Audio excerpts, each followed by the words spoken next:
ask you? I hear there's a bunch of hippies planting things on top of the roof over the carrot. I've heard the carrot green roof had a minor setback from a leak last year, and it's been completely refurbished. So everybody's looking really excited to see the new garden, new and improved. I hear there's some kind of area for presentations and lectures. So there'll be a lot of community lectures and cooking and food and stuff like that. And then a lot of the area is being used to grow food for seniors, to give people jobs to make that food. It's a lot of employment creation and organic food distribution. So it sounds just wonderful. Yeah, I'm looking forward to it in a great deal. Yeah, the idea of the flood on the roof that 2 years ago, there was a bit of confusion. They thought it was the actual garden that we'd put on there in the first place that made it, but a lot of people got that cleared up right now. So in terms of lectures and events and series and that sort of thing, got any idea what you'd like to see going on up there? I would personally like to see stuff on natural medicines, stuff on how people can use the foods and the products that are available to them from the carrot and the local health food industry in their life. Like a lot of times people don't know how to use these things. So it's a perfect opportunity to bring in companies and individuals to show people how to use them and make education a part of the marketing. At the same time, I don't want it to be so commercially heavy that people feel like every time they go to learn something, they're being sold something. So fair enough. There's lots of room for the individual healers or people who've got different things to contribute. Customers.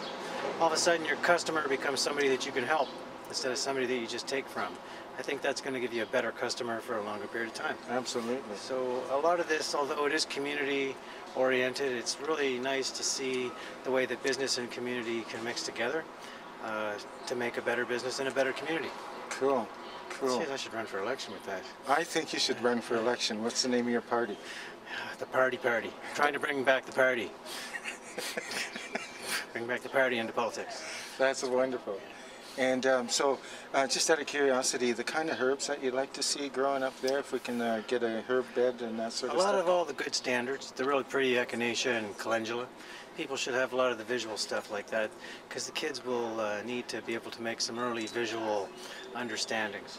Plus, it's always nice when you're teaching people to give them something easy to make them fit in. And then you can build up to the more harder stuff where it's difficult to tell from the leaf structures what's going on. It'd be stuff like hyssop with lots of religious significance, but applicability to colds and flus. Oh yeah. A lot of garden herbs, everything from sage and rosemary and thyme. Let the women know they can have better food in their kitchens, cheaper, and then that food gets to get married with the more expensive exotic protein sources. Next thing you know, people are cooking better and healthier and cheaper at the same time. And they're not talking about how expensive health food is. They're talking about how it's making them save money on their medicine bills and giving them a healthier family and making them feel more involved in their lives. Good point. Good point. We're looking at some sort of educational components for kids and that sort of thing. Do you think herbal remedies and teaching people how to build remedies is that the sort of thing that you think you'd like to have happen on that route? Yeah, kids often are smarter than we give them credit for, and it's not necessarily to always talk down to them and make it all fun and games, although there's lots of room for that too. In herbalism, we teach them how to make things like tea that turns pretty in the sun, or you might teach them how to make paper with herbs, and you might teach them how to paint using herb dyes.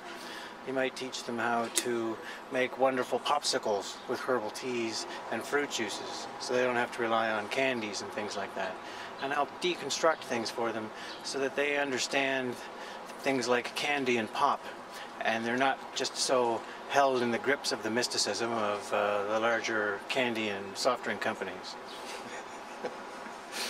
I'm going to vote for you for mayor. Is that okay? Thanks.